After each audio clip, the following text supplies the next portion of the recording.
Okay, students, are you able to see the screen?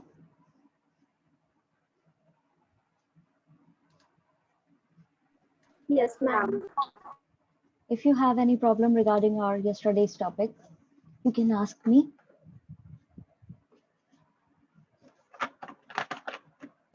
No, ma'am. No problem. Okay. So yesterday we started this topic, arenas of the Cold War. We completed its first paragraph. Now moving on with the second one. Sometimes countries outside the two blocks, for example, the non-aligned countries, played a role in reducing Cold War conflicts and averting some grave crises. अब क्या है यहाँ पर जो countries जो ऐसे blocks को belong नहीं करती थी, non-aligned countries थी, वो एक important role play कर रही थी कोल्ड वॉर के जो कॉन्फ्लिक्ट्स थे उनको कम करने में ये एक इम्पॉर्टेंट रोल प्ले कर रही थी नॉन अलाइंड कंट्रीज, ठीक है, जो किसी ग्रुप को बिलोंग नहीं कर रही थी और जो भी उसके क्राइसिस हो सकते थे उनको अवॉइड करने की पूरी ये कोशिश करती थी। जवाहरलाल नेहरू जो थे वो एक इम्पॉर्टेंट लीडर की तरह थे नैम के, नॉन अलाइंड मूवमेंट के, और इन्होंने बहुत इंपॉर्टेंट रोल प्ले किया है दोनों ही कोरियाज जो थे उनके बीच में, ठीक है, मीडिएटिंग यानी कि मीडिएटर का काम किया है इन्होंने। कैसे, वो अब हम पढ़ते हैं। Jawaharlal Nehru on one of the key leaders of the NAM played a crucial role in mediating between the two Koreas, South Korea and the North Korea. In the Congo crisis, the UN Secretary General played a key mediatory role. By and large, it was the realization on a superpower's part that war, by all means, should be avoided that made them exercise restraint and behave more responsibly in international affairs. अब क्या था, Korea जो है, north Korea और south Korea, एक पहले एक ही हुआ करता था, बाद में इसके डिवीजन हुए हैं, ठीक है, और कोरियन वॉर भी हुए हैं जिसमें ये डिवाइड हुआ था 38 पैरेलल के अंदर। 1950s की ये बात है, यहाँ पे साइड में आपको कोल्ड वॉर की टाइमलाइन दे रखी है, उसके अंदर फोर्थ पॉइंट जो है 1950 से 53 का, उसमें बताया हुआ है कोरियन वॉर हुआ था, ठीक है। तो ये दोनों के बीच में ही एक इम्पोर्टेंट रोल प्ले किया था इन्होंने मीडिएटर का, और साथ ही ये जो यूएन के सेक्रेटरी जनरल थे, कॉन्गो क्राइसिस जब हुआ था उन्होंने भी एक बहुत ही मीडिएटरी रोल प्ले किया था, सबको ये रियलाइज करवाना कि भाई कोई सी भी सुपर पावर का पार्ट हो, ठीक है, वॉर तो हमें अवॉइड करना ही है, बाय ऑल मीन्स हमें अवॉइड करना है, क्योंकि अगर ये चीज हो गई तो वो बहुत ज्यादा डिस्ट्रक्टिव होगी और हमें रिस्पॉन्सिबली बिहेव करना है जब हम डील कर रहे हैं इंटरनेशनल अफेयर से, अपने देश के अफेयर से नहीं, अपने देश के मैटर से नहीं, जब हम इंटरनेशनल लेवल पे आकर के चीजों से डील कर रहे हैं तो हमें प्रॉपरली काम करना है। As the Cold War rolled from one arena to another, the logic of restraint was increasingly evident. जब कोल्ड वॉर की जो ये चीज थी वो एक एरिना से दूसरी तरफ मुड़ रही थी, यानी एक जगह से दूसरे टॉपिक पे आ रही थी, क्योंकि वर्ल्ड में अलग अलग जगह पे अलग अलग चीजें हो रही थी, तो यहाँ पर इस चीज को कि भाई हमें नहीं करना है, ये जो लॉजिक है हमारा कि हमें रेजिस्ट करना है, वो बहुत ज्यादा अच्छे तरीके से बढ़ रहा था। However, since the Cold War did not eliminate rivalries between the two alliances, mutual suspicions led them to arm themselves to the teeth and to constantly prepare for war.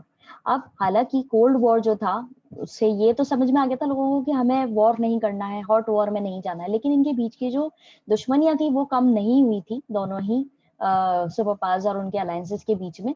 साथ ही साथ उनके बीच में एक सस्पिशंस वाली भावना थी, एक तरीके से वो लोग डाउट में थे, और उसी की वजह से कि भाई ये कल को हम पे वॉर डिक्लेयर ना कर दे, हम पे अटैक नहीं कर दें, इसीलिए वो दोनों ही जो सुपर पावर्स या उनके अलायंसेस जो थे वो क्या कर रहे थे, वो अपने आप को प्रिपेयर कर रहे थे, और उन्होंने अपने साथ में इतने ज्यादा वेपन्स और वो डेवलप कर लिए थे कि किसी भी पल अगर वॉर हो तो वो पूरी तरह से प्रिपेयर रहे, कॉन्स्टेंटली वो अपने आप को इस चीज के लिए तैयार कर रहे थे। इसका कारण ये रहा कि उनके पास में बहुत ज्यादा स्टॉक हो गया। Huge stocks of arms were considered necessary to prevent wars from taking place. अब जिसके पास सबसे ज्यादा अमाउंट में स्टॉक होगा आर्म्स और अम्युनिशंस का, वो ही माना जाएगा कि हाँ वो ही जो है वॉर होने से रोक सकता है, ठीक है। तो ये इन लोगों के समय में सोच हुआ करती थी। इन दोनों ही पैराग्राफ्स के अंदर किसी को कोई दिक्कत आई है तो आप लोग अभी पूछ सकते हैं। No, okay, The two sides understood that war might occur in spite of restraint. दोनों ही साइड को लग रहा था कि भाई वॉर जो है वो हो जाएगा, भले ही आप कितना ही रेजिस्ट करो अपने आप को, कितना ही कोशिश करो रोकने की. Either side might miscalculate the number of weapons in the possession of the other side. अब इसका कारण क्या है, इसको मार्क करो कि इनको ऐसा क्यों लग रहा था कि भाई वॉर हो सकता है, क्योंकि दोनों में से कोई सी भी साइड जो है उसको ये लगेगा कि वो मिसकैलकुलेट करेगा कि भाई इनके पास में कितने वेपन्स है, ठीक है, इनके पास में कितना पोजेशन हो गया, कितने इनके हक में इन्होंने वेपन्स डेवलप कर लिए हैं, हमें भी जरूरत है. या फिर ऐसी कोई चीज हो सकती है कि उनकी इंटेंशंस जो है उसको ये लोग गलत समझे, क्योंकि मिसअंडरस्टैंडिंग का कोई सोल्यूशन नहीं होता, ठीक है, उसका कोई आपको इलाज नहीं मिलेगा.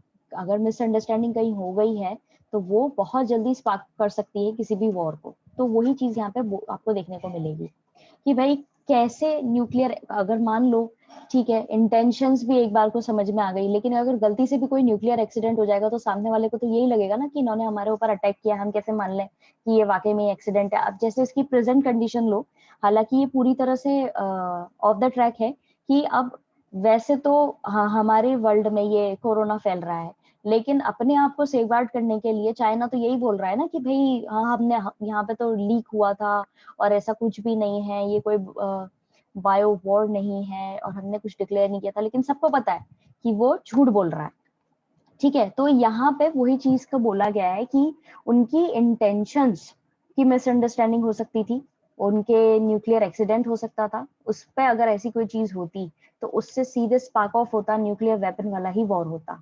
और अगर ये भी पॉइंट उठता है कि भाई क्या हो जाए अगर कोई व्यक्ति, ठीक है, बाय मिस्टेक या कोई सोल्जर मिस्टीवियसली शॉट कर दे, कोई वेपन जो है वो डेलिबरेटली वो स्टार्ट कर दे, तो क्या होगा, गलती से भी अगर कोई ऐसी मिस्टेक हो जाती है न्यूक्लियर वेपन्स के साथ में, तो उससे तो फिर वॉर शुरू हो ही जाना, क्योंकि एक बार किसी ने भी अटैक ना भी किया हो, बाय मिस्टेकली उसने गलती से वो किया हो, तो सामने वाला चुपचाप तो बैठेगा नहीं. तो यही चीज यहाँ पे इस तरह के क्वेश्चंस रेज कर रही थी. अगर कोई एक्सीडेंट हो जाए न्यूक्लियर वेपन वाला, तो लीडर्स जो है कंट्री के वो कैसे इस चीज को बोलेंगे कि भाई ये एक्सीडेंट है, और सामने वाला जो है वो तो यही लगेगा ना कि ये तो हमें सैबोटाज कर रहे हैं, हमें हर्ट करने के लिए कर रहे हैं, एनिमी जो है हमारा वो हमें हर्ट करने के लिए कर रहा है, क्योंकि मिसअंडरस्टैंडिंग का कोई वो नहीं है. और जब कोई दो राइवलरी हो आपस में जिनमें दुश्मनी चली आ रही हो, वो तो इस चीज को वैसे भी समझते नहीं है.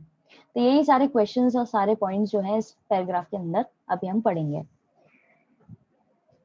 Either side might miscalculate the number of weapons in the possession of the other side. They might misunderstand the intentions of the other side. Besides, what if there was a nuclear accident? What would happen if someone fired off a nuclear weapon by mistake, or if a soldier mischievously shot off a weapon deliberately to start a war? अब वही चीज कि अगर गलती से कोई by mistake चालू कर दे, कोई न्यूक्लियर वेपन फायर ऑफ कर दे, चला दे, या फिर कोई सोल्जर जो है वो जानबूझ करके वॉर शुरू करने के लिए ये मिस्टीवियसली रहस्यमय तरीके से और बदमाशी करते हुए जो है वो शुरू कर दे, तो क्या होगा? What if an accident occurred with a nuclear weapon? और क्या होगा अगर कोई एक्सीडेंट हो जाए न्यूक्लियर वेपन्स की वजह से? How would the leaders of that country know it was an accident and not an act of sabotage by the enemy, or that a missile had not landed from the land other side? और क्या होगा, कैसे वो जो दूसरे leaders हैं दूसरे देश के, उनको कैसे विश्वास दिलाया जाएगा, वो कैसे समझेंगे कि भाई ये हमें हर्ट करने के लिए एनिमी ने नहीं किया है, या ये कोई एक्सीडेंट नहीं है, या ये मिसाइल जो आई है ये उस साइड से नहीं आई है, इसका कोई क्लैरिफिकेशन नहीं है. तो यही चीज इसमें बोली गई है. इस पैराग्राफ के अंदर आपको कोई दिक्कत आई है तो आप लोग पूछ सकते हैं. मैम एक बार स्टार्टिंग वाला वापस बता दीजिए. दोनों ही साइड जो है, the two side understood that war might occur in spite of the restaurant. दोनों ही साइड जो हैं उनको लग रहा था, उनको ये चीज समझ में आ चुकी थी कि भले हम कितनी कोशिश कर लें वॉर को रोकने की, लेकिन ये चीज कभी भी कैसे भी हो सकती है. उसके रीजंस यहाँ पे नीचे दिए हुए हैं. Either side might miscalculate the number of weapons in the possession of the other side. या तो ये हो सकता है कि भाई सामने वाला हमारी पार का गलत आकलन लगाए और उसको लगे कि हमारे पास में ज्यादा वेपन्स है, ठीक है. They might misunderstand the intentions of the other side. और वो हो सकता है कि इसको गलत आकलन लगाने के बाद में हमारे जो वेपन्स हैं उनको लगे कि हमारे पास में 10 ही हैं और उनको हमारे पास में है 5 ही, लेकिन उनको लगे कि 10 हो गए, तो वो इस चीज को मिसअंडरस्टूड कर सकते हैं कि हमारे इरादे नेक नहीं है, कि हम अपने वेपन्स इसलिए ज्यादा बढ़ा रहे हैं कि हम वॉर की तैयारी कर रहे हैं। Besides what if there was a nuclear accident, और इसके अलावा ये भी हो सकता है कि अगर कोई न्यूक्लियर एक्सीडेंट हो जाए तो उनको यही लगेगा कि इन्होंने बीमारी फैलाने के लिए या हमें बर्बाद करने के लिए या हमें तबाह करने के लिए ये एक्सीडेंट किया है। कोई भी चीज का वो गलत आकलन लगा सकते हैं, यहाँ पे ये चीज बोली गई है। Okay ma'am, thank you. Welcome. Okay, अब यहाँ पे आपको एक कार्टून कैरेक्टर दिया गया है, political spring China makes overtures to the USA. अब यहाँ पे ये यूएसए दिखाया है, ये यूएसएसआर दिखाया है, और ये है चाइना, ठीक है। अब यहाँ पे जो चीज बताई गई वो ये है, drawn by well known Indian cartoonist कुटी, these two cartoons depict an Indian view of the Cold War। ये कार्टून जो है वो इंडियन व्यू दिखा रहा है कि इंडियंस किस तरीके से देख रहे हैं कोल्ड वॉर की सिचुएशन को, ठीक है। The first cartoon was drawn when the US entered into a secret understanding with China, keeping the USSR in the dark। पहला जो ये कार्टून है वो ये दिखा रहा है कि कैसे यूएसए एंटर कर रहा है एक सीक्रेट अंडरस्टैंडिंग में चाइना के साथ में, कि चाइना को और वो उसका साझेदारी हो रही है, और यूएसएसआर जो है उसको इस चीज का अंदाजा नहीं है। ये चीज यहाँ पे डेपिक्ट की जा रही है, ठीक है।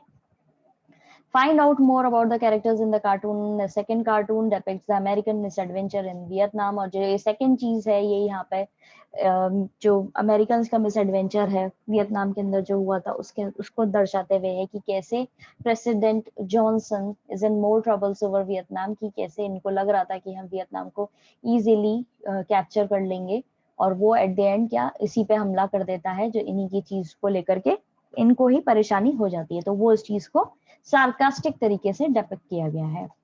समझ में आया? किसी को कोई दिक्कत?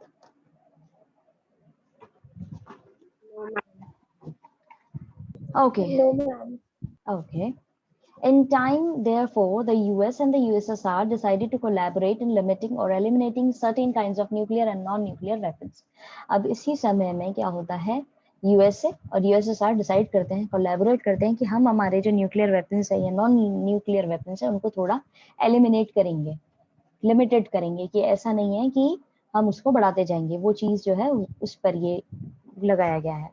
A stable balance of weapons they decided could be maintained through arms control। उन्होंने डिसाइड किया कि भाई हम एक स्टेबल बैलेंस रखेंगे वेपन्स के अंदर, ना किसी के पास ज्यादा हो ना किसी के पास कम हो, एक स्टेबल अमाउंट में हो। Starting in the 1960s, the two sides signed 3 significant agreements within a decade। अब ये सब शुरू होता है 1960 के तहत, जब दोनों ही साइड जो हैं 3 significant agreement साइन करती हैं एक डेकेड के अंदर। These were the Limited Test Ban Treaty, Nuclear Non-Proliferation Treaty and the Anti-Ballistic Missile Treaty। ये 3 जो ट्रीटीज हैं उनके नाम आपको याद होने चाहिए, ये इम्पोर्टेंट है कि इन लोगों ने कौन सी ट्रीटीज साइन करी थी। तो पहली है limited test ban treaty, nuclear non proliferation treaty, और तीसरी है एंटी बैलिस्टिक मिसाइल ट्रीटी। ये इन्होंने टाइमली साइन करी थी। Okay. Thereafter, the superpowers held several rounds of arms limitation talks and signed several more treaties to limit their arms। और उसके बाद से ही दोनों ही सुपर पावर्स जो उन्होंने कई सारे राउंड्स लिए, इस तरह की आर्म्स लिमिटेशन की बातचीतें करी, कई सारी ट्रीटी साइन करी, जिससे वो अपने आर्म्स और एमिनेशन जो है उनको लिमिटेड करके रखेंगे। Challenge to bipolarity। We have already seen how the Cold War tended to divided the world into 2 rival alliances। It was in this context that non-alignment offered the newly decolonized countries of Asia, Africa and Latin America a third option not to join the either alliance। अब challenge to bipolarity, यानी कि जो bipolarity चल रही थी कि हमने देखा है कैसे कोल्ड वॉर की वजह से वर्ल्ड जो है 2 राइवल अलायंसेस में बट गया था। अब तीसरी चीज जो यहाँ उठ करके आती है वो है नॉन अलाइंड ऑफर्ड। यहाँ पे जो नॉन अलाइनमेंट वाली चीज ऑफर की गई थी उसमें ये था कि जो अभी रिसेंटली आजाद हुए हैं एशिया, अफ्रीका और लैटिन अमेरिका के देश, कॉलोनीज जो बनी हुई थी यहाँ पे ब्रिटिशर्स की, यूरोपियन कंट्रीज की, डीकोलोनाइज हुए हैं, उनके पास में यह ऑप्शन रखा गया है कि वो इस चीज से पूरी तरह अलग रहें और वो किसी भी ग्रुप को ज्वाइन ना करें, न किसी का अलायंस बने। The roots of the name went back to the friendship between 3 leaders, Yugoslavia, Joseph Broz Tito, India's Jawaharlal Nehru, and the Egypt's leader Gamal Abdel Nasser, who held a meeting in 1956. अब ये जो non alignment movement है, ये NAM जो है ये कैसे शुरू हुआ था? 3 अलग अलग जो कंट्रीज थी, उनके जो लीडर्स थे, उनकी फ्रेंडशिप पे बेस्ड था। जोसेफ ब्रॉस टीटो, जवाहरलाल नेहरू और गमल अब्दल नासिर की। ठीक है, ये अलग अलग कंट्रीज के थे और इनके ये लीडर्स थे, इनकी फ्रेंडशिप पे ये स्टार्ट हुआ था। Indonesia's Sukarno and Ghana's Kwame Nkrumah strongly supported them. अब इंडोनेशिया और गाना के जो लीडर्स थे वो भी इन्हें सपोर्ट कर रहे थे। These 5 leaders came to be known as the 5 founders of the NAM. अब बाद में जाकर के यही 5 लीडर्स जो हैं NAM के फाउंडर्स की तरह प्रसिद्ध हुए। ये मार्क कर लीजिएगा, ये इंपॉर्टेंट है कि कौन से लीडर्स जो हैं वो फेमस हुए थे NAM के लीडर्स की तरह, किन के उस पे ये स्टार्ट हुआ था। The first non-alignment summit was held in Belgrade in 1961. सबसे पहला जो समिट है वो कहाँ पे हुआ था? बेलग्रेड के अंदर 1961 में। This was the culmination of at least 3 factors. इसमें 3 फैक्टर्स को उन्होंने इंपॉर्टेंस दी थी। पहला था cooperation among these 5 countries. ये जो 5 कंट्रीज का भी हमने पढ़ा है, ये एक दूसरे को कोऑपरेट करेंगी। Growing Cold War tensions and its widening arenas, and the new dramatic entry of many newly decolonized African countries into the international arenas. By 1960, there were 16 new African members in the UN. अब ये जो cold war tensions बढ़ रही हैं, जो ये फैल रहे हैं एरिनाज, उनके साथ भी ये लोग कोऑपरेट करेंगे, उसको सॉर्ट आउट करने की कोशिश करेंगे। साथ ही साथ कई सारे न्यूली डीकोलोनाइज्ड अफ्रीकन कंट्रीज की भी एंट्री होती है इस इंटरनेशनल एरिना में, और 1960 तक 16 नई अफ्रीकन मेंबर्स जो हैं वो यूएन के अंदर जुड़ जाते हैं। First summit was attended by 25 member states. जो पहला समिट था वो करीब 25 मेंबर्स के द्वारा अटेंड किया गया था। Over the years membership of NAM has expanded, और अभी कुछ सालों मतलब तब से ही अभी तक काफी ज्यादा ये नैम के जो मेंबरशिप है वो बढ़ गई है। लेटेस्ट मीटिंग जो हुई थी वो थी 14th समिट के अंदर, जो किया गया था was held in Havana in 2006 में हुआ था। It included 116 member states and 15 observer countries. इसके अंदर 116 मेंबर स्टेट्स थे और 15 जो है वो ऑब्जर्वर कंट्रीज के तौर पर उन लोगों ने ये मीटिंग अटेंड करी है। इन पैराग्राफ्स में अगर आपको कोई दिक्कत आई है तो आप लोग भी पूछ सकते हैं। No, ma'am. Okay. As non-alignment grew into a popular international movement, the countries of various different political systems and interests joined it. अब जैसे जैसे ये और इसकी प्रसिद्धि फैली, इंटरनेशनल मूवमेंट बनाइए, तो वैसे वैसे बाकी कंट्रीज जो हैं, पॉलिटिकल सिस्टम जो है उनके, उन्होंने भी इसको ज्वाइन करने में इंटरेस्ट लेना शुरू करा। This made the movement less homogeneous and also made it more difficult to define in very neat and precise terms what did it really stand for. और यही जो मूवमेंट था, इससे यही जो चीज थी कि बाकी लोग भी इसको ज्वाइन कर रहे थे, इससे ही मूवमेंट जो है वो थोड़ा कम होमोजेनस बन करके अच्छे लेवल पे फैला। यानी कि सिर्फ पर्टिकुलर जो लोग पहले इन्वॉल्व थे वही ना होकर के और अच्छे लेवल पे इसकी प्रसिद्धि बढ़ी। ठीक है, और इससे also made it more difficult to define in very neat and precise term, और ये इससे थोड़ा और डिफिकल्ट हो गया कि इसके बारे में अच्छे तरीके से समझाया जाए शॉर्ट में कि ये किस लिए खड़ा है, नैम जो है वो किस लिए स्टैंड करता है। Increasingly, NAM was easier to define in terms of what it was not. It was not about being a member of an alliance. तो सिंपली इसको ऐसे समझाया जा रहा था कि ये NAM जो है बेसिकली वो किन टर्म्स पे काम कर रहा है ये नहीं, बल्कि ये किन चीजों के लिए नहीं है, यानी कि ये मेंबर नहीं है किसी भी अलायंस का। ये चीज से इसको ये डिनोट कर रहे थे। The policy of staying away from alliances should not be considered isolationism or neutrality. और पॉलिसी जो है वो बेसिकली ये थी कि अलायंस से हम दूर हैं, पर इसका मतलब ये नहीं है कि हम आइसोलेशनिज्म की तरफ है, आइसोलेट कर रहे हैं अपने आप को, या हम न्यूट्रल हैं, वो चीज नहीं है, यहाँ पे ये मेंशन की गई है। Non alignment is not isolationism, since isolationism means remaining aloof from world affairs. Isolationism जो है बेसिकली उसके लिए बोला गया है कि नॉन अलाइनमेंट ये नहीं है, क्योंकि इसका मतलब होता है कि आप बिल्कुल अलग हो जाओ, दुनिया के जो अफेयर्स हैं, जो इंटरनेशनल लेवल पे उठाई जा रही हैं चीजें, उनसे आप अपने आप को बिल्कुल अलूफ अलग कर लो। ठीक है, वो ये चीज नहीं कर रहे थे। Isolationism sums up the foreign policy of the US from the American War of Independence in 1787 up to the beginning of the First World War. आप ये सारी जो चीजें हैं ये लेकर के आ रहे थे कि जो यूएस की फॉरेन पॉलिसी है, जो अमेरिकन वॉर ऑफ इंडिपेंडेंस से शुरू हुई थी 1787 में, वहां पे ये शुरुआत से ही फर्स्ट वर्ल्ड वॉर जो है उससे उसको उन लोगों ने बोला था, उन्होंने ये टर्म दी थी और उसको उन्होंने अपनी फॉरेन पॉलिसी के अंदर मेंशन किया था कि हमें कोई मतलब नहीं है दीन दुनिया की उससे। तो ये चीज वहां से कंपेयर करते हुए बोली गई थी कि नहीं, हम ये नहीं है। In comparison, the non-aligned countries, including India, played an active role in mediating between the two rival alliances in the cause of peace and stability। बल्कि इसके कंपैरेटिवली देखा जाए तो इंडिया अपने आप को आइसोलेट नहीं कर रहा था, बल्कि वो एक एक्टिव रोल प्ले कर रहा था दोनों ही सुपर पावर्स जो है, अलायंसेस जो है, उनके बीच में पीस और स्टेबिलिटी को मेंटेन करने में। Their strength was based on their unity and their resolve to remain non-aligned despite the attempt by the two superpowers to bring them into their alliances। अब उनकी जो स्ट्रेंथ थी वो बेसिकली किस पे बेस्ड थी कि उनकी यूनिटी पे, कैसे वो अपने नॉन अलाइन तरीकों से इन चीजों को, ये जो सुपर पावर्स के बीच में जितने भी या उनके अलायंसेस जो है उनमें जितनी भी प्रॉब्लम्स आ रही है उसको किस तरीके से ये डील करें और रिजॉल्व करें, ये चीज यहाँ पे देखने को मिल रही थी। तो ये अपने आप को कहना कि हम तो न्यूट्रल हैं या बिल्कुल आइसोलेट हैं, वो चीज ठीक है, उसको ये अग्री नहीं कर रहे थे। समझ में आया? किसी को कुछ दिक्कत पूछ सकते हैं आप लोग? No ma'am, no problem. Non alignment is also not neutrality, neutrality भी नहीं है। Neutrality refers principally to a policy of staying out of war. Neutrality का मतलब होता है कि हम अपने ही उद्देश्यों पे चल रहे हैं, उस पॉलिसी पे कि हम किसी भी वॉर से अलग रहेंगे। States practicing neutrality are not required to help end of a war. अगर स्टेट्स जितने भी लोग इसके मेंबर थे, अगर वो ये न्यूट्रलिटी को प्रैक्टिस करते तो वो अपने आप को बिल्कुल किसी की मदद नहीं कर पाते कि वॉर को कैसे खत्म किया जाए। And they do not get involved in wars and do not take any position on the appropriateness or morality of a war। और फिर वो किसी भी वॉर में इन्वॉल्व नहीं होते और कोई प्रॉपर एक्शन या पोजीशन नहीं लेते कि कैसे इस वॉर को हम खत्म करें। Non aligned states including India were actually involve in wars for various reason. Non aligned state जैसे कि इंडिया, वो कई सारे तरीकों से इस रीजंस की वजह से वॉर्स में इन्वॉल्व थे। They also work to prevent war between others and try to end wars that had broken out.